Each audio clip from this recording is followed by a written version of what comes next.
Video like जरूर कर लीजिए और ऐसे वीडियो लगातार फ्री में पाने के लिए चैनल को तुरंत सब्सक्राइब कर लीजिए और बेल आइकन को जरूर टैप कर लीजिए ताकि आगे भी सारे वीडियो आपको मिलते रहे। यूट्यूब में फॉलो करते हैं तो प्लीज ये वाला फ्री टेलीग्राम चैनल जरूर ज्वाइन कर लीजिएगा। सारे नोटिफिकेशन सारे अपडेट यहीं पे आते हैं, ध्यान रखिए। यूपीपीएससी आरओ 2023 की वैकेंसीज पर 11 फरवरी 2024 को प्रीलिम्स एग्जाम कराया गया था हिंदी जीएस का, और वो रद्द हो चुका है, आपको पता है, विभिन्न कारणों की वजह से। सो दोबारा प्रीलिम्स कराया जाएगा विद इन 6 मंथ। तो आपके पास काफ़ी सारा समय आरओ मेंस की तैयारी के लिए बच रहा है। आरओ 2023 के मेंस की तैयारी आप कर सकते हैं स्टडी फॉर सिविल सर्विसेज के पेड बैच में आकर के, जो कि 21 मार्च 2024 से हमने शुरू कर दिया है। काफ़ी सारा समय, काफ़ी सारे ऐसे लोगों के पास शेष है जो अपने प्रीलिम्स की लगभग पूरी तैयारी कर चुके थे और मेंस के लिए लगने वाले थे। तो आप एडवांस में मेंस की तैयारी करके रख सकते हैं हमारे इस पेड बैच में आकर के। 21 मार्च 2024 से शुरू हुआ है और ठीक 1 सप्ताह बाद आपकी आंसर राइटिंग प्रैक्टिस भी हम लोग इसमें शुरू करा देंगे। एग्जाम पैटर्न सबसे पहले देखते हैं, क्योंकि मेंस की तैयारी करनी चाहिए कि नहीं करनी चाहिए, इसका जवाब मेंस के एग्जाम पैटर्न में ही है। आरओ का एग्जाम पैटर्न इस तरीके का है, ऑफिशियल नोटिस से मैंने इसको लिया है। प्रारंभिक परीक्षा सबसे पहले यहाँ पे होती है, जो हुई भी थी 11 फेब को, तो ज़्यादा इसके बारे में बताने की जरूरत नहीं। 2 पेपर होते हैं, कुल मिलाकर अंक हो जाते हैं 200, और उसमें से आपकी post wise category wise cut off बनती है। कट ऑफ जो लोग पार करते हैं वही लोग मेंस के लिए एलिजिबल होते हैं, उनका अलग से फॉर्म फिलअप होता है। प्रीलिम्स के दोनों ही पेपर ऑब्जेक्टिव फॉर्मेट में होते हैं और 1/3 की नेगेटिव मार्किंग इसमें होती है। Post wise category wise cut off जिनका निकलता है वो फिर मुख्य परीक्षा के लिए एलिजिबल हो जाते हैं। मुख्य परीक्षा 2 दिवस में कंप्लीट होती है। सामान्य अध्ययन 120 अंक का इसमें आता है। सिलेबस बिल्कुल रहता है सामान्य अध्ययन प्रीलिम्स वाले जैसा। सामान्य हिंदी का भी सेम टू सेम यहाँ पे सिलेबस रहता है। पर्यायवाची वाला जो टॉपिक है वो हट जाता है। सिलेबस सेम टू सेम रहता है। आप देखिए नोटिफिकेशन अभी मैं दिखा भी दूंगा, उसमें पर्यायवाची वाला शब्द हट जाता है, उसको छोड़ करके बाकी सारी चीज़ें सेम रहती हैं। और एक और बदलाव देखने को मिलता है कि अंक तो 60 ही रह जाते हैं, क्वेश्चन लेकिन 30 रह जाते हैं। जहाँ पर हम 60 प्रश्नों वाला पेपर देते हैं प्रीलिम्स में, यहाँ पर हम 30 प्रश्नों वाला लेकिन 60 अंकों वाला पेपर दे रहे होते हैं मेंस में। 2 लिखित पेपर इसमें होते हैं। सबसे पहले लिखित पेपर है, ये 100 अंकों का पेपर होता है। ये लिखित पेपर होता है परंपरागत हिंदी का, जिसको कन्वेंशनल हिंदी भी कहा जाता है, सब्जेक्टिव हिंदी भी कह सकते हैं, ठीक है, परंपरागत कह सकते हैं। 3 तरीके से इसको पेपर को आप नाम दे सकते हैं। 100 अंकों का ये होता है। हिंदी निबंध 120 अंकों का पेपर होता है। इसमें 3 निबंध आते हैं, 40 अंकों के 3 निबंध इसमें आते हैं। कुल मिलाकर 400 पर आपकी फाइनल मेरिट बनती है। जो जिसको कट ऑफ मतलब कह सकते हैं, जो जिस न्यूनतम अंक लाता है जिस पोस्ट के लिए, उसी को उसकी पोस्ट मिलती है। तो ये पूरा आपका लेखा जोखा रहता है एग्जाम पैटर्न का। तो आप यहाँ पर ऑब्जर्व कर सकते हैं कि 2 चीज़ें बिल्कुल कॉमन है। सामान्य अध्ययन का सिलेबस सेम टू सेम है, लिखा भी गया है नोटिफिकेशन में। ऑफिशियल नोटिस जो आया था 2023 में आरओ का, उसमें क्या लिखा हुआ है? मुख्य परीक्षा हेतु परीक्षा योजना पाठ्यक्रम इस प्रकार है। सबसे पहला है सामान्य अध्ययन प्रारंभिक परीक्षा जैसा, मतलब बिल्कुल प्रारंभिक परीक्षा वाला इसमें सिलेबस रहता है। क्वेश्चन बदल जाएंगे, करंट अफेयर थोड़ा सा अपडेट करना पड़ेगा, क्योंकि प्रीलिम्स के कुछ महीने बाद मेंस होता है, 2-3 मंथ बाद मेंस होता है। 100 दिवस का समय जनरली आपको मिलता रहा है आरओ प्रीलिम्स के बाद, लेकिन अब चूंकि सब चीज़ें बदल गई हैं तो हम ये नहीं कह सकते कि प्री के बाद कितना समय मिलेगा। तो आपको मेंस की प्रिपरेशन करने लगना चाहिए अगर आप अच्छी खासी प्रीलिम्स की सामान्य अध्ययन और हिंदी की प्रिपरेशन अगर कर चुके हैं तो जवाब आपको मिल चुका होगा कि प्रिपरेशन करनी चाहिए अभी से आरओ मेंस की या फिर नहीं। सामान्य हिंदी और आलेखन ये सेकंड खंड है, तो इसमें परंपरागत पहले यहाँ पे लिखा हुआ है, इसका सिलेबस अभी यहाँ पे दिया हुआ है। पूर्णांक यहाँ पे 100 होते हैं और ये पूरा सिलेबस बताया गया। 2.5 घंटे का लिखित पेपर इसमें होता है। और जैसा मैंने बताया था, ऑब्जेक्टिव जो है पूर्णांक यहाँ पे 60 रह जाते हैं, लेकिन यहाँ पे क्वेश्चन कितने रह जाते हैं? 30 यहाँ पे क्वेश्चन रह जाते हैं। देखिए यहाँ पे गिनेंगे आप, 30 क्वेश्चन रह जाएंगे, पूर्णांक यहाँ पे 60 रह जाएंगे, और आपको पर्यायवाची यहाँ पर सिलेबस में देखने को नहीं मिल रहा है। पर्यायवाची हट करके केवल विलोम, वाक्य और वर्तनी शुद्धि, अनेक शब्दों के लिए एक शब्द, तत्सम और तद्भव, विशेषण विशेष रह जाएगा यहाँ पे। और हिंदी निबंध में आप देखेंगे 120 अंकों का लिखा हुआ है। 3 प्रश्न होंगे, यानी 3 निबंध कुल मिलाकर लिखना होगा। दी गई समय सीमा में, दी गई शब्द सीमा के भीतर आपको लिखना पड़ेगा। शब्द सीमा लिखी हुई है, 600 शब्दों का इसमें आता है। यूपीपीएससी मेंस में 700 शब्दों का आता है, इसमें 600 शब्दों का आता है। ये हिंदी निबंध, ध्यान रखिएगा। ये कई लोग अलग से पूछते हैं, खासकर फ्रेशर्स की, क्या हम इसको इंग्लिश में लिख सकते हैं सर? तो उत्तर है नहीं, ये हिंदी का निबंध है, इसको हिंदी में ही लिखा जाएगा। तो चलिए सिलेबस भी डिस्कस कर लेते हैं। पहले 2 पेपर जो ऑब्जेक्टिव है उनका सिलेबस तो प्रीलिम्स वाला रहेगा। पर्यायवाची शब्द जो है हट जाएगा ऑब्जेक्टिव हिंदी के पेपर से। सब्जेक्टिव हिंदी में क्या आता है? सब्जेक्टिव हिंदी में 100 अंकों का पेपर होता है, तो 21 अंक का पहला प्रश्न होता है। दिए गए गद्यांश का शीर्षक लिखना, सारांश लिखना, 3 रेखांकित अंशों की व्याख्या लिखना। इसको आप ओरिजिनल क्वेश्चन पेपर को देखेंगे तो और अच्छे से समझ पाएंगे क्या किस तरीके से आता है। सरकारी पत्र का सारणी रूप में सार लेखन करना, ये बहुत स्कोरिंग पोर्शन होता है, 15 मार्क्स का ये होता है और बहुत आसानी से ये कंप्लीट कर ली जाता है क्वेश्चन। 15 मार्क्स में मेरे हिसाब से शायद 10 मिनट भी नहीं लगते होंगे किसी भी पारंगत कैंडिडेट को जिसने कई सारे सारणी पहले से प्रैक्टिस करी हो। वो हम कराएंगे आपको, टेस्ट सीरीज में कराएंगे, टास्क में कराएंगे। अभी टास्क वगैरह कैसे आपके चेक होंगे, कैसे आप पोस्ट करेंगे, सब अभी बताया जाएगा। फिर पत्राचार जो होता है 24 अंकों का होता है। इसमें 3 पत्राचार पूछे जाते हैं, 8 अंक के एक एक, यानी 8 अंकों में ये वाला क्वेश्चन, 8 का ये वाला और 8 का ये वाला, इस तरीके के होता है। मतलब 3 होते हैं 8-8 अंकों के, तो 24 प्रश्न यहाँ पे पत्राचार के होते हैं। इसमें भी देखिए खंड होते हैं, जैसे शासकीय, अर्थशासकीय, कोई एक आता है हर बार। जैसे पिछली बार शासकीय आया तो इस बार अर्थशासकीय, पिछली बार अर्थशासकीय के बारे में लिखने को आया तो इस बार हो सकता है शासकीय का फॉर्मेट बनाने के लिए आए। इस तरीके से होता है। फिर कार्यालय आदेश, ज्ञापन परिपत्र में से एक आता है। विज्ञप्ति, टिप्पण, प्रतिवेदन, अनुस्मारक में से एक आता है। इस तरीके से 8-8 के ये 3 आते हैं। पारिभाषिक शब्दावली, प्रशासनिक, वाणिज्यिक शब्दावली, ये भी रिटर्न होता है, लेकिन इसमें लर्न करने वाली चीज़ फिर से आ जाती है। आपको कई सारे शब्द याद करने पड़ेंगे, उनका हिंदी से अंग्रेजी क्या होता है, अंग्रेजी से हिंदी क्या होता है। 5 शब्द अंग्रेजी से हिंदी और 5 शब्द हिंदी से अंग्रेजी के आते हैं। मुहावरे लोकोक्तियों के 5 प्रश्न इसमें आते हैं, लेकिन काफ़ी अच्छे खासे नंबर ऑफ मुहावरे लोकोक्तियाँ आपको कंठस्थ करना पड़ेगा, क्योंकि 10 अंक यहाँ पे लाना है। ठीक है, मुहावरे लोकोक्तियाँ का अर्थ लिखकर वाक्य प्रयोग करने को आता है। कंप्यूटर ज्ञान यहाँ पे 10 अंकों का पूछा जाता है, वो हम आपको हमेशा PDF दे देते हैं, इतनी प्रैक्टिस करा देते हैं कि जो 5 प्रश्न आते हैं 2 नंबर वाले लिखित वाले, वो भी आप आसानी से कर ले जाते हैं। उसमें ज़्यादा कुछ ऐसा खास नहीं पूछते हैं, क्वांटम टेक्नोलॉजी ये सब नहीं पूछते हैं, बेसिक आता है कंप्यूटर का, जो हमारे स्टडी मटेरियल से कवर हो जाएगा। फिर निबंध, यहाँ पे 3 घंटे का पेपर होता है, 120 अंकों का। तो एक एक निबंध लिखने में आपको 1-1 घंटा देना है। सिंपल कैलकुलेशन है। 600 शब्दों के भीतर आपको इसको कंप्लीट करना है। इसमें भी तीन चॉइसेस आते हैं, मतलब पेपर में कुल मिलाकर 9 निबंध आते हैं, उनमें से 3 आपको करने पड़ते हैं। पहले खंड में आता है साहित्य और संस्कृति से संबंधित, फिर सामाजिक क्षेत्र, फिर राजनैतिक क्षेत्र, ये पहला हो गया। सेकंड खंड हो गया विज्ञान, प्रौद्योगिकी और पर्यावरण, ये इससे एक आता है। आर्थिक क्षेत्र से एक आता है और कृषि और व्यापार से आता है। ठीक है, अब देखिए क्षेत्र लिखा हुआ है, इसमें क्या करते हैं कि जैसे आर्थिक क्षेत्र में कई बार पूछ लेते हैं, कोई नई स्कीम जैसे आई उसके बारे में पूछ लेते हैं। जैसे कोविड के बाद अर्थव्यवस्था का स्वरूप क्या होगा, ये पूछा गया था। तो ऐसे ही अभी टॉपिक्स कैसे बनते हैं वो भी मैं अभी ओरिजिनल पेपर दिखाऊंगा, तो अच्छे समझ में आएगा आपको। राष्ट्रीय अंतर्राष्ट्रीय घटनाक्रम, करंट अफेयर में जो चीज़ें चल रही होती हैं उससे जरूर आता है। जैसे एक देश एक चुनाव काफ़ी चर्चा में है, इसके लिए कमेटी बनाई गई है, उसने अपनी रिपोर्ट भी अभी सबमिट करी है प्रेसिडेंट जी को। और ये चुनाव का वर्ष है, तो कई सारी चीज़ें चर्चा में रही। इंडिया अलायंस ने जो अपना अलायंस बनाया था, तो इंडिया बनाम भारत, ये अवधारणाएं जो है, कल्चरल आइडेंटिटी, ये सब जो लगातार जो वर्ष भर चर्चा में रही चीज़ें, और जियोपॉलिटिकल चीज़ें। ठीक है, भू राजनीतिक क्षेत्र में जो चीज़ें लगातार चर्चा में बनी रही, 3rd वर्ल्ड वॉर होगा कि नहीं होगा, होगा तो किस फ्रंट पे लड़ा जाएगा, ये सब। इसके बाद प्राकृतिक आपदाओं से संबंधित, भूस्खलन, चक्रवात, भूकंप, बाढ़, सूखा, इससे आता है। जिनका थोड़ा सा ज्योग्राफी में ज़्यादा झुकाव रहता है वो ये वाला चूज़ करते हैं, आपको करना भी चाहिए। और तीसरा है राष्ट्रीय विकास योजनाओं के बारे में आता है। राष्ट्रीय विकास योजनाओं में जो लगातार चल रही होती, चर्चा में होती, जैसे भारत में खाद्य सुरक्षा के लिए जो लगातार आप देख रहे हैं 2020 के अप्रैल से लगातार फ्री राशन दिया जा रहा है लोगों को, तो ये लगातार चर्चा का विषय बना रहता है कि क्या इसे जारी रहने दिया जाना चाहिए या फिर इसे बंद कर देना चाहिए। अब तो गवर्नमेंट ने इसको बहुत स्ट्रक्चर्ड कर दिया है स्कीम को, जो खाद्य सुरक्षा के लिए चलाई गई है। तो इस तरीके के टॉपिक्स होते हैं। अब ओरिजिनल पेपर में दोनों ही इसके दिखा दे रहा हूँ, सब्जेक्टिव के और निबंध के, तो और अच्छे से आपको क्लैरिटी मिलेगी कि किस तरीके से क्वेश्चन बनते हैं। स्टडी मटेरियल में RO मेंस ऐसे वाले में क्या क्या दिया गया होगा आपको, ये आपको पहले तो हमने PYQ दिए हैं। ऐसे का जो 2021 का जो पेपर हुआ था, 2021 का प्रीलिम्स हुआ था 5 दिसंबर को, इसका मेंस अप्रैल 2022 में हुआ था फर्स्ट वीक में, तो ये ऐसे पेपर है, इस तरीके का आया था। 2021 का निबंध पेपर आप देखिए जो 2022 के अप्रैल में हुआ था। साहित्य और संस्कृति का अंतर संबंध इसमें पूछा गया है। ठीक है, अब साहित्य और संस्कृति का यहाँ पे जोड़ के पूछा गया। कई बार जो है पूछ सकते हैं साहित्य नैतिक मूल्यों संबंधित, और भी कई बार साहित्य से अन्य चीज़ों को जोड़कर पास्ट में पूछा गया है, उसके भी पेपर्स में आपको मैं एग्जाम्पल दिखाऊंगा। शिक्षा और नैतिक मूल्य से जोड़ करके इस पर पूछा गया है। और फिर वर्तमान राजनीति का परिदृश्य, उसका भावी प्रभाव, इनमें से कोई एक करना पड़ता है। तो मेरा मानना है कि जो ये सिलेबस है ऐसे का, कोई ना कोई क्षेत्र जो आपका फेवरेट होता है या फिर जो जिसमें आप इंटरेस्ट रखते हैं या फिर जिसमें अच्छा लिख सकते हैं, वो आपको 3 में से एक तो मिल ही जाता है। खंड 2 में भी समसामयिक परिप्रेक्ष्य में पर्यावरण परिरक्षण और प्रदूषण निवारण की महत्ता, इसके बारे में पूछा गया है। सेकंड है गरीबी रेखा की तलाश, सामाजिक समता का प्राथमिक प्रयास है।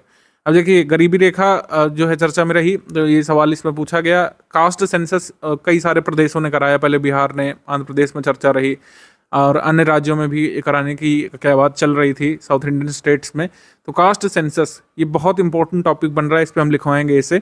तो इस तरीके से समसामयिकी विषय इसमें, वैसे तो समसामयिक विषय थर्ड सेक्शन में है, लेकिन कई बार जो सिलेबस है वो समसामयिकी से जोड़ करके पूछ लिया जाता है। भारतीय जनजीवन की विविध चुनौतियां इसमें पूछा गया है। अब इसमें तो कई मतलब वैरायटी ऑफ कह सकते हैं थॉट्स हो सकते हैं आपके पास जनजीवन की चुनौतियों के बारे में लिखने के लिए। तो मेरे हिसाब से अगर इसमें आपको चूज़ करना था तो ये वाला आपको चूज़ करना चाहिए। इसमें आप समसामयिकी पर भी लिख सकते हैं और जो भी आपका ऑब्जर्वेशन है उस पर भी लिख सकते हैं। थर्ड जैसे सेक्शन में तृतीय विश्व युद्ध की आशंका पूछा और भारत की नीति, जैसे रशिया यूक्रेन युद्ध लगातार चर्चा में बन रहा था वर्ष भर 2022 से ही लगातार, तो उसके बारे में पूछा कि तृतीय विश्व युद्ध कैसे होगा, कौन कौन उसमें पार्टिसिपेट करेंगे, भारत की नीति इसके प्रति क्या रही, आगे क्या रह सकती है। स्थानीय बनाम भूमंडलीय, ठीक है, लोकल वर्सेस ग्लोबल, ठीक है, ये इस तरीके का है। लोकल वर्सेस ग्लोबल लगातार चर्चा में रहा। पीएम मोदी जी ने लोकल फॉर ग्लोबल की बातें करी, तो लोकल वर्सेस ग्लोबल क्या है, कि क्या इसकी अवधारणाएं हैं, क्या ये विरोधाभास में है, क्या एक दूसरे के पूरक के रूप में, इसको आपको एक्सप्लोर करना था। फिर प्राकृतिक आपदाएं और हमारी तैयारियां, प्राकृतिक आपदाओं से संबंधित आता है कई बार। जैसे कोई प्राकृतिक आपदा किसी भारत के हिस्से को प्रभावित करती है तो पर्टिकुलर प्राकृतिक आपदा के बारे में पूछता है कि भूकंप से कैसे निपटेंगे या सुनामी से। इसमें ओवरऑल पूछा गया है कि प्राकृतिक आपदा और हमारी चुनौतियाँ क्या हैं या तैयारियाँ क्या हैं। 2017 का ये पेपर है, इसमें साहित्य, संस्कृति और समाज के अनन्य और आश्रित संबंधों पर विचार करने के लिए कहा गया है। तो मतलब साहित्य, संस्कृति और समाज तीनों के बारे में आप एक्सप्लोर करिए। सेकंड है राष्ट्रीय एकता की दृष्टि से कश्मीर समस्या पर विचार करें, ठीक है, ये किसके संबंध में है आपको पता है। 2017 जरूर इसमें लिखा हुआ है, लेकिन ये पेपर कब हुआ था, 2019 में हुआ था फर्स्ट क्वार्टर में, तब ये कश्मीर मुद्दा लगातार चर्चा का विषय बना हुआ था, इस वजह से इसमें रखा गया है। भारत और पुलवामा वगैरह भी आप देखें, ठीक है। तो राष्ट्रीय एकता की दृष्टि से कश्मीर समस्या, इसमें पुलवामा जो अटैक हुआ था उसके संबंध में ये पूछा गया था। भारत की मौलिक एकता क्या है, उदाहरण सहित विवेचना कीजिए। विज्ञान जहां विकास का कारक है वहीं विनाशक की भूमिका निभा सकता है, क्यों कैसे। सेकंड खंड में पूछा हुआ सामाजिक एकता की दृष्टि से आर्थिक असमानता असहयोगी चिंतनधारा का निर्वहन करने लगता है, इस पर विचार करना है। भारतीय किसान नीति की समकालीन चुनौतियों पर विचार करें। भारतीय किसान आंदोलन तो लगातार चर्चा में रहा था, पिछले 2 बार से हो चुका है, तो किसान आंदोलन या फिर किसानों की समस्याओं पर एक बार फिर से द्वितीय खंड में आने की उम्मीद है, इस पर भी लिखवाया जाएगा आपको। प्राकृतिक आपदा नीतियों की प्रारूपों पर विचार करना है। नक्सलवाद और भारतीय बुद्धिजीवियों के अंतः संबंधों पर प्रकाश डालिए। अर्बन नक्सल जो टर्म लगातार चर्चा में था, तो इस वजह से इसको डाला गया है इसमें। भारतीय एकता को ध्यान में रखते हुए पड़ोसी देशों से मिलने वाली चुनौतियों और समाधान के विषय पर लिखिए इसमें। 2016 का जो री एग्जाम हुआ था 2020 में, उसमें ये जो पूछा गया था साहित्य समाज की पुनर्सृष्टि, इस पर लिखना था। वर्तमान समाज और युवकों की रचनाशीलता, वर्तमान लोकतंत्र की दशा और भावी स्वरूप। इसके बाद पर्यावरण प्रदूषण महामारियों का मूल है, तो महामारी कोविड महामारी के बाद ये पर्यावरण प्रदूषण से उसको एसोसिएट करके पूछा।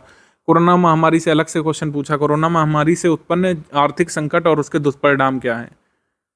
कृषकों की समस्या, उसका निदान किसान आंदोलन के एसोसिएटेड यहाँ पे पूछा गया। थर्ड खंड है कि भारत चीन सीमा विवाद विविध परिणतियाँ, जो गलवान वैली में क्लैश हुआ था, हमारे जवान मारे गए थे मई मंथ में 2020 में, उसके संबंध में।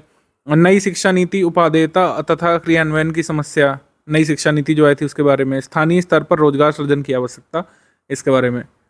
तो इस तरीके से मैं जो आपको चीज़ बताने जा रहा हूँ कि टॉपिक प्रेडिक्ट करना तो आसान हो जाएगा, लेकिन किस तरीके से ऐसे को ड्राफ्ट करना है आपको, ये तैयारी पर डिपेंड करेगा।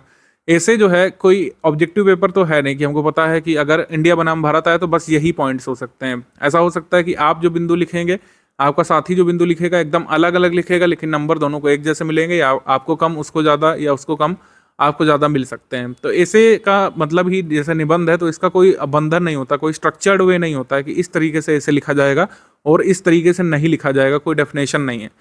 पुराने हमारे कह सकते हैं महानुभावों ने जो स्ट्रक्चर बताए हैं उसको हम फॉलो कर सकते हैं, एमुलेट कर सकते हैं, लेकिन इसमें कोई स्ट्रक्चर नहीं होता है कि ये स्ट्रक्चर सही है, स्ट्रक्चर गलत है, इस तरीके से नहीं होता है। आप लिखते हुए सीखेंगे, और ऐसे में जो जिस तरीके से आप लिखते हैं, आप एक नया स्ट्रक्चर डेवलप कर लेते हैं कई बार। तो ऐसे की तैयारी होती है लेखन से।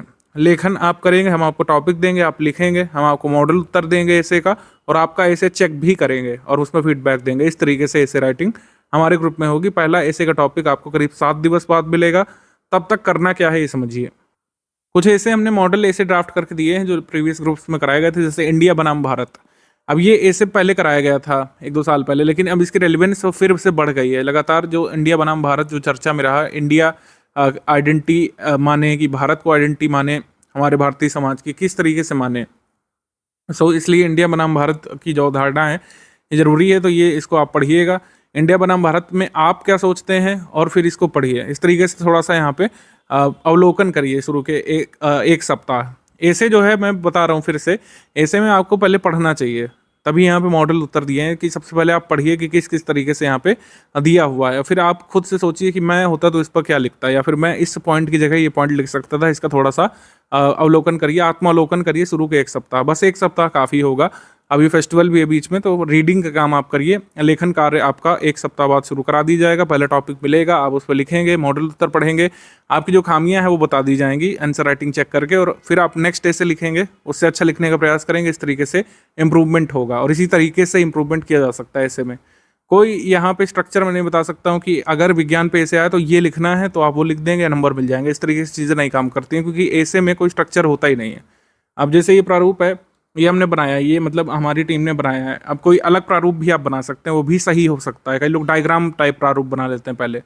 तो ये सब चीज़ों की परिचर्चा होगी ऐसे राइटिंग के दौरान हमारे ग्रुप में ही। विज्ञान धर्म से संबंधित ये भी काफ़ी इंपॉर्टेंट टॉपिक हो सकता है। तो ये हमने दिया है भारतीय संस्कृति सबल और दुर्बल पक्ष, ये भी प्रथम खंड के लिए बहुत ज़रूरी है, इसको आप पढ़िए। सबल पक्ष, दुर्बल पक्ष, आप क्या मानते हैं? कोई आपको लगा कोई पक्ष यहाँ पे छूट गया है, या कोई नवीन पक्ष डाला जा सकता है बदलते परिवेश में, तो उसके बारे में लिख सकते हैं। इसके बाद भारत में सुशासन, गुड गवर्नेंस पर लगातार बात हो रही है। जो second term PM Modi ji सर्व करके ख़त्म कर रहे हैं, इसमें गुड गवर्नेंस पर बात हुई है। मिनिमम गवर्नमेंट, मैक्सिमम गवर्नेंस पर बात हुई है, तो वो क्या है, ठीक है, तो इसके बारे में है। मतलब कई सारे एकदम इम्पोर्टेंट टॉपिक तो हमने दिए। भारत में आपदा प्रबंधन, ये तो कई तरीके से एक्सप्लोर किया जा सकता है। आपदा प्रबंधन से एक ना एक तो आता ही है कुछ ना कुछ। तो उसके बाद है भूमंडलीकरण और भारतीय भाषाएं, ये भी काफ़ी ज़रूरी है। भारतीय भाषाओं पर लगातार चर्चा बनी रही। नॉर्थ वर्सेस साउथ डिवाइड जो है, या फिर जो हिंदीकरण की बात कई लोग करते हैं साउथ इंडिया में, तो उसके क्या विभिन्न आयाम हैं, इससे आपको पता चलेगा। मतलब कहने का मतलब है कि कैसे, जैसे कुछ लोग पूछते हैं कि जैसे उन्होंने कभी ऐसे लिखा नहीं, या फिर ऐसे की कभी तैयारी करी नहीं, ऐसे का एग्ज़ाम आपने कभी दिया नहीं, तो कैसे अवधारणा विकसित करें? क्या उसके लिए बहुत कुछ पढ़ना पड़ेगा? उत्तर है नहीं। मैं ये नहीं कहूँगा कि आपको अलग से स्कॉलरशिप लेने की कहीं ज़रूरत होगी, अलग से कोई डिग्री लेने की ज़रूरत होगी एक अच्छा ऐसे लिखने के लिए। यूपीपीएससी आरओ मेन इसके लिए क्या करना होगा मैं बता रहा हूँ कि जो ऐसे यहाँ पे मॉडल ऐसे उनको पढ़िए सबसे पहले। और इतना ज्ञान आप लोग रखते हैं, इतना जीएस पढ़ के आ रहे हैं, मतलब अभी फिर से देंगे, प्रीलिम्स देंगे, फिर मेंस में जीएस का पेपर देंगे, इतना स्तर आपका मजबूत हो जाता है कि आप एक उत्कृष्ट ऐसे लिख सकें मेंस पेपर के लिए। भारत मानवाधिकार, ये टॉपिक हमने दिया है, इसको पढ़िए आप। ऑनर किलिंग, कैसे रुक सकती मानव हत्याएं, ये भी हमने दिया है, ये काफ़ी चर्चा में रहा था। अब तो खैर नहीं ज़्यादा हॉट टॉपिक है। महिला सशक्तिकरण एवरग्रीन टॉपिक है, इसके बारे में आपको पॉइंट्स पता होने चाहिए। तो ये मॉडल उत्तर हेल्प करेगा कि आपके पास कुछ ऐसे पॉइंट्स पता रहें पहले से, अब उसको विभिन्न तरीके से अलग अलग समसामयिक घटनाओं से जोड़ करके कैसे आप एक अच्छा ऐसे बना सकते हैं। ये आप जब लिखेंगे, हम आपको जो टॉपिक देंगे उस पर आप लिखेंगे, और फिर अपना कॉपी भेजेंगे, उस पर जो मूल्यांकन होगा उससे आगे की दिशा तय होती है। प्रधानमंत्री किसान सम्मान निधि योजनाएं, परियोजनाओं के लिए काफ़ी इंपॉर्टेंट टॉपिक है। विश्व मंच पर हिंदी काफ़ी इंपॉर्टेंट टॉपिक है। पर्यावरण संरक्षण, भारतीय दर्शन, ये इंपॉर्टेंट टॉपिक है। इसके बाद राष्ट्रीय शिक्षा नीति, अब तो खैर पुराना हो गया, लेकिन एक बार देख सकते हैं, इससे कुछ पॉइंट आपको अदर टॉपिक के लिए मिल जाएंगे। कॉर्पोरेट सोशल रिस्पॉन्सिबिलिटी हो गया, और फिर हमने सतत विकास लक्ष्य दिया है, जो कि काफ़ी इंपॉर्टेंट टॉपिक होता है, प्रीलिम्स के लिए होता है, मेंस के लिए भी हो सकता है सतत विकास लक्ष्य। और ड्रग्स फ्री इंडिया, ये है। मतलब काफ़ी सारे इंपॉर्टेंट टॉपिक हमने दिए हैं। कम से कम इतना आप पढ़ डालिए, एक वीक में इतना अगर आप पढ़ लेंगे तो काफ़ी अच्छा माइंडसेट और इंसाइट आपको मिल जाएंगे। फिर जब ऐसे राइटिंग शुरू होगी, फ्रेश टॉपिक्स जो आपको दिए जाएंगे, साहित्य समाज का दर्पण है, साहित्य समाज, तो इस तरीके से आपके पास काफ़ी सारे पॉइंट्स रहेंगे। गंगा जमनी संस्कृति जो है, ये भारतीय राजनीति, युवा शक्ति, युवा वर्ग की भूमिका। इस साल तो इलेक्शन ईयर है, तो राजनीति से कुछ ना कुछ तो आने ही वाला है। तो इस तरीके से साइबर क्राइम, ये जो ऐसे दिए गए मॉडल ऐसे, उनको आप पढ़िए एक वीक, और फिर जो है फ्रेश टॉपिक्स जब आपको लिखवाए जाएंगे तो उसमें से आप ऐसे राइटिंग करके जो भेजिएगा अपनी कॉपी, उसका मूल्यांकन किया जाएगा, आपकी जो खामियां हैं वो बताई जाएंगी, उस पर पूरा डिस्कशन होगा, एजुकेटर आपके साथ रहेंगे, पूरी सब कुछ बताएंगे, खामियां बताएंगे, आपको कोई इनपुट चाहिए तो बताएंगे। बिल्कुल जो है हमारा कह सकते हैं इंटेंस राइटिंग बैच होता है। इस तरीके से नहीं होता है कि आपने लिख करके भेजा और किसी एक का चेक करके दिखा दिया, ऐसा नहीं होता है। जो जो हमारे ग्रुप में जुड़े हैं, जो भी लोग कॉपी भेजेंगे, सभी कॉपी चेक की जाती है इंडिविजुअली। सभी को फीडबैक इंडिविजुअली दिया जाता है, मॉडल उत्तर भी दिया जाता है ऐसे का। ऐसे के ग्रुप के अलावा जो लोग हमारे परंपरागत राइटिंग के ग्रुप में आए हैं, तो अध्ययन सामग्री में उनको सिंगल पीडीएफ दिख रही होगी और यही पीडीएफ जो है अंत तक रहेगी। इसके अलावा आंसर राइटिंग मेनली रहेगी। दिए गए गद्यांश का शीर्षक, सारांश और 3 रेखांकित अंशों की व्याख्या, ये पहला सवाल होता है। तो इसमें कुछ उदाहरण हमने दिए हैं, क्योंकि उदाहरण ही यहाँ पर अध्ययन सामग्री के तौर पर दिए जा सकते हैं। बाकी सारे तो आपकी चेकिंग करके सुधारा जाएगा। पहले क्वेश्चन में जो आंसर लिखने की जो आपकी कला है उसको सुधारेंगे आंसर राइटिंग चेकिंग के दौरान ही, क्योंकि जो गद्य आयोग पूछेगा वो किसी को पता नहीं है। अनलेस पेपर आउट ना हो जाए, किसी को नहीं पता चलेगा कि कौन सा गद्य आपको पेपर में देखने को मिलने वाला है। आपकी तैयारी होनी चाहिए कि कैसा भी गद्य आ जाए। जैसे आयोग गद्य पूछता है, जितना जो स्तर रहता है कठिनाई का, या फिर गद्य जितना कॉम्प्लिकेटेड होता है, जितने शब्दों का होता है, उसी के अनुरूप हम पूछते हैं। हमारी टीम पूरे वर्ड काउंट करती है पिछले साल के पेपर्स में कि कितने शब्दों का गद्य पूछा गया, उसी हिसाब से फिर गद्य डाला जाता है। आपको टास्क दिया जाता है, आप उसमें लिख करके भेजते हैं। उसमें बताया जाता है क्या चीज़ें आपने मिस कर दी, बाकायदा मॉडल उत्तर भी मिलता है आपको। तो गद्य पता नहीं चलेगा हमको पहले से कि आयोग कौन सा गद्य पूछेगा, लेकिन जो भी गद्य आएगा उसमें आप अच्छे से कर लेंगे अगर आपने अच्छे से प्रैक्टिस करी हो। दिए गए सरकारी पत्र का सारणी रूप में सार लेखन करना है, तो ये तो सबसे इजी क्वेश्चन मैं इसको मानता हूँ। एक बार आप फॉर्मेट समझ गए तो 15 मार्क्स का ही आता है और बड़ी जल्दी आप इसको हल कर लेंगे। थर्ड जो कॉलम है उसमें किस तरीके से पत्र को समराइज किया जाता है, इसमें लोग कई बार समस्या महसूस करते हैं। तो समस्या कुछ ऐसी होगी नहीं, आप 1-2 बार फॉर्मेट बनाएंगे और हम आपको फीडबैक देंगे, उसमें अपना फॉर्मेट का मॉडल उत्तर देंगे, तो उससे आप समझ जाएंगे। पत्राचार 24 मार्क्स का आता है, 8-8 के 3 आते हैं। पत्राचार में बस फॉर्मेट की दिक्कत कुछ लोगों को होती है, मैं आपको बता दूं, ये एक बार देख लीजिए आप। इसलिए फॉर्मेट यही फॉलो होगा जो हमने यहाँ पे बना के दिए हैं, ठीक है। जो ये शासकीय पत्र का जो फॉर्मेट है वो यही होता है जो स्टडी फॉर सिविल सर्विस की इस पीडीएफ में गिवन है। इधर उधर कहीं से भी देख रहे हैं अगर आप, तो सिर्फ उसमें पता नहीं किस उद्देश्य से गलत बना के दिया जाता है, लेकिन वो गलत फॉर्मेट है। ये पत्र हमने लिखे नहीं है, पहली बात तो। ये ऑफिशियल पत्र हैं जो उत्तर प्रदेश के किन्हीं सरकारी ऑफिशियल्स ने एक दूसरे को लिखा है, तो उसी को हमने डायरेक्टली ले लिया है, जिससे ऑथेंटिसिटी बनी रहे फॉर्मेट की। ये जो है ये ओरिजिनल पत्र है, लेटर हेड पे लिखा गया है, तो इसी तरीके से अर्थशास्त्री लिखा जाता है जैसे यहाँ पे हमने दिखाया है। और जो है अर्थशास्त्री का लिखित प्रारूप अगर आप बनाएंगे तो इस तरीके से बना सकते हैं। यही फॉर्मेट फॉलो होगा। अर्थशास्त्री का जो फॉर्मेट हमने बनाया है यही सही है, बाकी हर जगह बुक में गलत दिया हुआ है, ये मान के चलिए आप। अगर ऐसा नहीं बनाए तो गलत दिया हुआ है, सिंपल बात है। ये मैं बात बहुत जिम्मेदारी के साथ कह रहा हूँ, बार बार अलग से नहीं पूछेगा। इसीलिए कार्यालय ज्ञाप और कार्यालय ज्ञापन ये इस तरीके से लिखा जाता है। ये ऑफिशियल ज्ञापन है 17 अगस्त 2020 को उत्तर प्रदेश शासन कृषि अनुभाग की तरफ से लिखा गया था। इसी तरीके से लिखते हैं।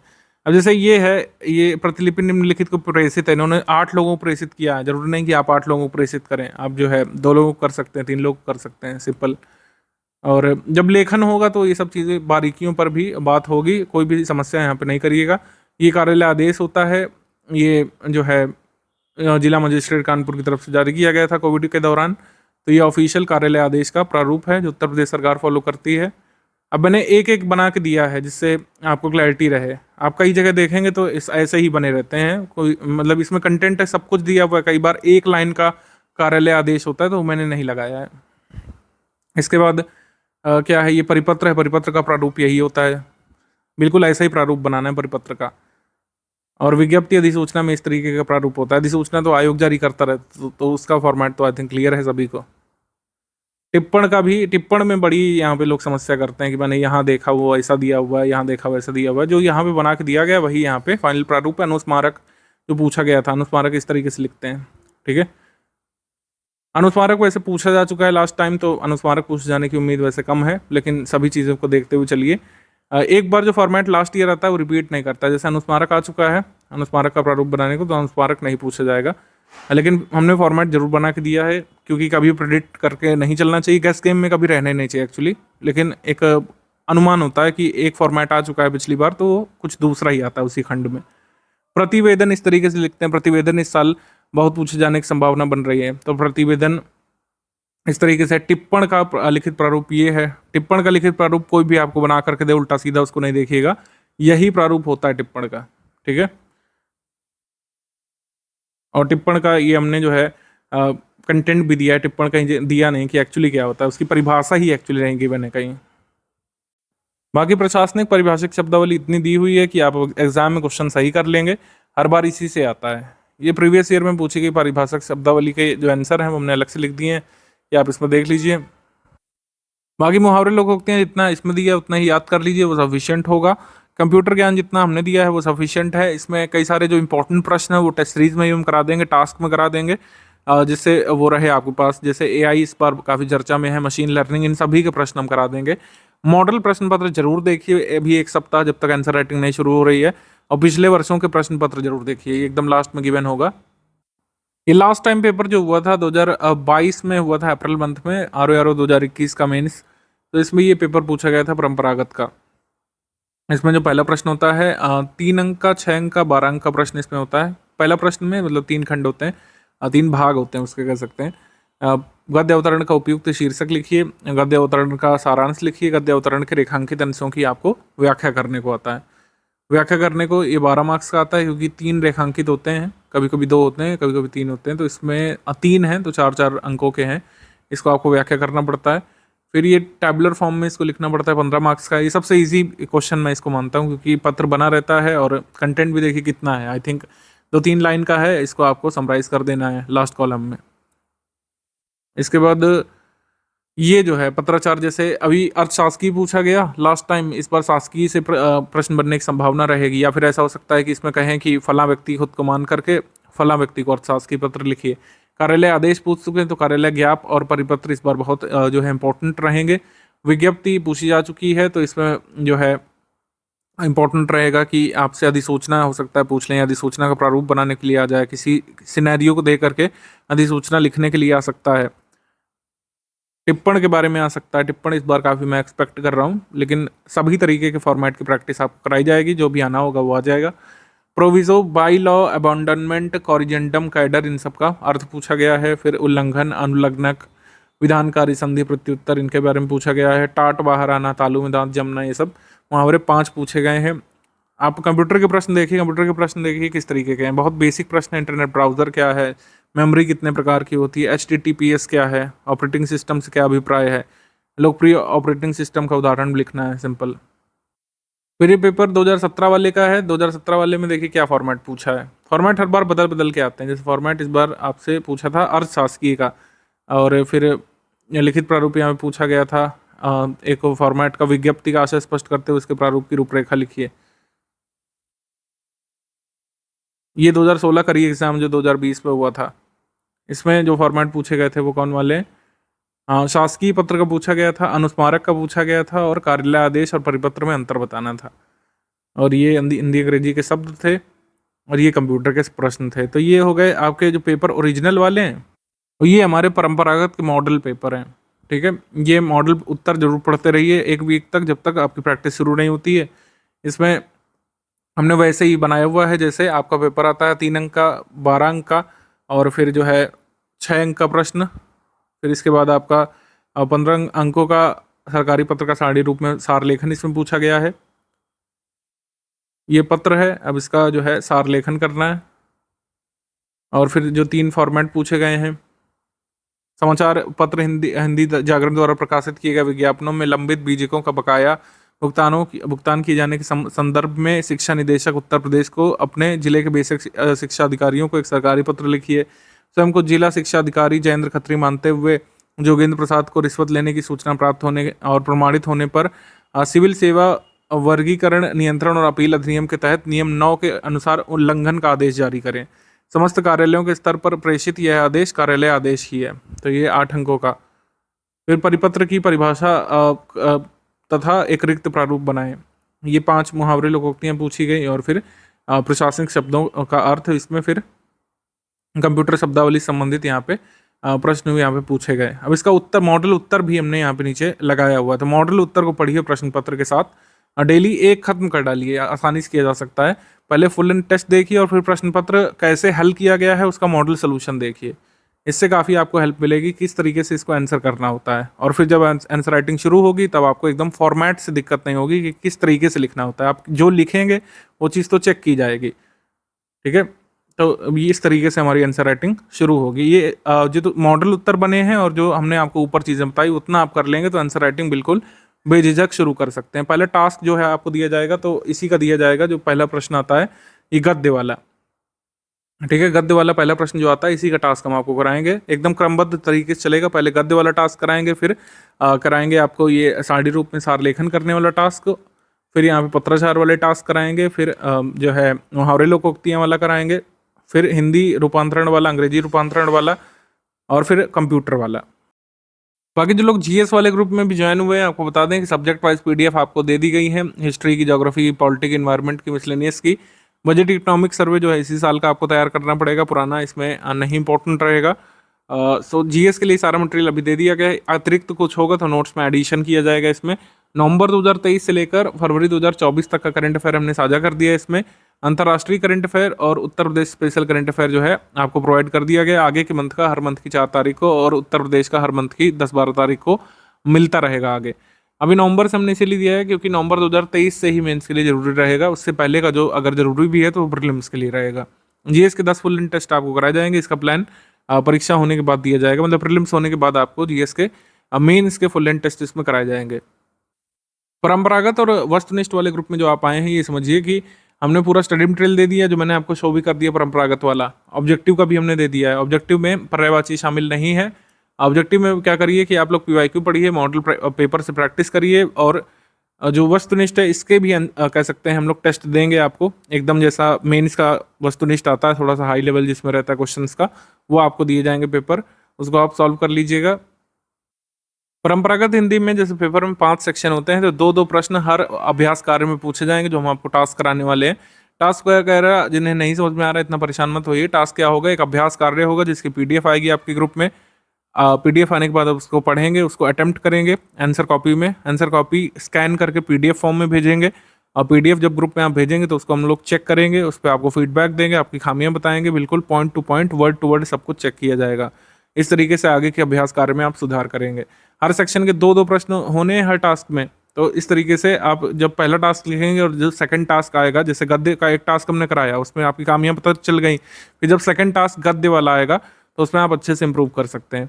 इतना ही नहीं, जैसे कमिटमेंट किया गया था आपसे ग्रुप अनाउंसमेंट के समय कि कन्वेंशनल हिंदी के 10 फुल लेंथ टेस्ट भी आपको प्रैक्टिस कराई जाएगी। 10 फुल लेंथ टेस्ट जैसा पेपर आता है 100 मार्क्स वाला, वो आपको मिलेगा टेस्ट पेपर लिखा हुआ, आप उसमें आंसर राइटिंग करेंगे, पूरा पेपर अटेम्प्ट करेंगे अच्छे से बैठ करके 2.5 घंटे में, फिर आप अपनी स्कैंड कॉपी हमको भेजेंगे, हम उसमें चेक करेंगे, आपको मार्क्स बताएंगे, आपकी जो खामियां हैं वो बताएंगे, ठीक है।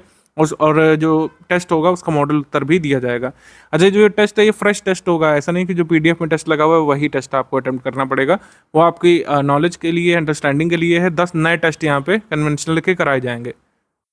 ये टेस्ट कब होंगे, ये प्रीलिम्स के बाद होंगे। जो कन्वेंशनल हिंदी के जो आंसर राइटिंग वाले टेस्ट हैं वो प्रीलिम्स के बाद होंगे। प्रीलिम्स से पहले जो ये अभ्यास कार्य हैं जो आपको कमिट किए गए थे वो करा दी जाएंगे। वस्तुनिष्ठ प्रश्न वाले जो मतलब पेपर्स हैं वो आपको ग्रुप में मिल जाएंगे।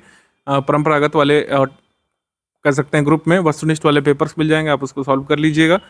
निबंध के लिए जैसे हमने बताया कि अभी प्रीवियस ईयर पेपर हमने दे दिए हैं, 30 मॉडल ए से दे दिए गए हैं, जो 1 वीक आपको उसको अच्छे से देखना है, उसका अध्ययन करना है।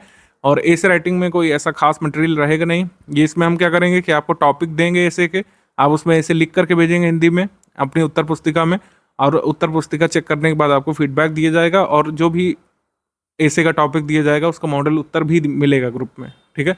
ये 1 सप्ताह में एक ऐसे का हमने अभी टारगेट रखा है, इसको आगे हम बढ़ा भी सकते हैं। कम से कम 30 नए ऐसे आपको कराए जाएंगे, और ज़रूरत पड़ी तो इनकी संख्या बढ़ाई भी जा सकती है क्योंकि हमारे पास काफ़ी समय बच रहा है। बाकी पेड क्विज ग्रुप है, जो जीएस के 2 वस्तुनिष्ठ पेपर होने, एक वस्तुनिष्ठ हिंदी का 30 प्रश्नों वाला और 120 प्रश्नों वाला जो जीएस का, उसके लिए अच्छे से प्रैक्टिस करते रहिए क्विज ग्रुप में। इसका लाभ आपको प्रीलिम्स में भी मिल सकता है। बाकी ग्रुप को लगातार फॉलो करते रहिए, और इसमें कई सारी चीज़ें मैं आपको बताता रहूँगा। कई सारे लोग जो बिल्कुल ही नॉन टेक्निकल बैकग्राउंड से आए हैं, कई बार उनको पीडीएफ बनाने में दिक्कत होती है, तो उनको ये सब प्रोसीजर मैं बता दूंगा। पीडीएफ बनाना कोई बहुत रॉकेट साइंस अब रह नहीं गया है। जितने भी मोबाइल ऑपरेटिंग सिस्टम आते हैं सब में कुछ ना कुछ पीडीएफ बनाने वाला एप्लीकेशन होता है। आपको बस फोटो खींचनी रहती है और उसको अरेंज करना रहता है, पीडीएफ बन जाती है। आप पीडीएफ शेयर कर दीजिए हमको, ठीक है, और पीडीएफ फिर आपकी चेक करके दी जाती है। कोई भी समस्या होगी नहीं, सब कुछ पहले से बता दी जाएगा। आंसर राइटिंग टास्क देने के बाद कैसे क्या चेकिंग होगी वो सब बता दी जाएगा। बाकी कोई भी समस्या आप फेस कर रहे हैं तो आप अपने डाउट डिस्कशन वाले ग्रुप में पूछ सकते हैं। इसमें कोई भी आपका डाउट है आंसर राइटिंग ग्रुप में आप पूछिए। कोई भी आपका डाउट है, आप पीडीएफ नहीं बना पा रहे हैं या फिर उसको स्कैन नहीं कर पा रहे हैं, भेज नहीं पा रहे हैं, जो भी समस्या है एडमिन आपकी हेल्प करेंगे। आंसर राइटिंग टास्क जब भेजा जाएगा तो मैं एक मेथड आपको बता दूंगा बहुत सिंपल, किस तरीके से आप लोग PDF स्कैन करके ग्रुप में भेज सकते हैं। उत्तर पुस्तिका कोई अलग से नहीं लेनी है, इसका फॉर्मेट मैं ज़रूर शेयर कर दूंगा आपको। तो चाहे तो आप प्रिंटेड पेपर्स में निकलवा लीजिएगा तो एक ज़्यादा अच्छा रहेगा कि हमारा लोगो वगैरह सब उसमें लगा रहेगा। तो एक कह सकते हैं उत्तर पुस्तिका की हम लोग शीट आपको शेयर करेंगे, उसकी कई सारे प्रिंट लेकर के आप लोग उसी में आंसर राइटिंग कर सकते हैं। ये तो आप सिंपल जो उत्तर लेखन वाली कॉपी आती है UPSC वाली, उसको ले सकते हैं और उसमें आप उत्तर लेखन करके भेज सकते हैं। जब प्रथम टास्क आपको 1 सप्ताह बाद दिया जाएगा तो इन सब के बारे में ब्रीफ कर दी जाएगा पहले ही। बाकी जिनका भी डाउट है, कोई भी आपका GS के बारे में डाउट है, आप हिंदी वाले ग्रुप में पूछ लीजिए, ऐसे वाले ग्रुप में ऐसे का डाउट पूछिएगा, कन्वेंशनल हिंदी वाले ग्रुप में ऑब्जेक्टिव का डाउट पूछ सकते हैं आप। इस तरीके से हमारा आगे ग्रुप चलेगा। तो आप लोग क्या करिए कि जो मैंने दो ही PDF आई हैं, एक तो ऐसे वाली आई है, एक कन्वेंशनल वाली आई है, उसके अलावा GS वाली हैं। तो जो लोग आंसर राइटिंग टास्क अटेम्प्ट करने वाले हैं 1 सप्ताह बाद जो मिलेगा, तो कम से कम जो 2 PDF आई हैं, ये समान हिंदी वाली और कह सकते हैं कन्वेंशनल हिंदी वाली जो PDF आई है जिसमें मॉडल उत्तर दिया हुआ है, और जो ऐसे हमने दिए हैं 30 मॉडल ऐसे, उसको पढ़िए कम से कम 1 सप्ताह और उसके बाद आपकी आंसर राइटिंग शुरू कराएंगे।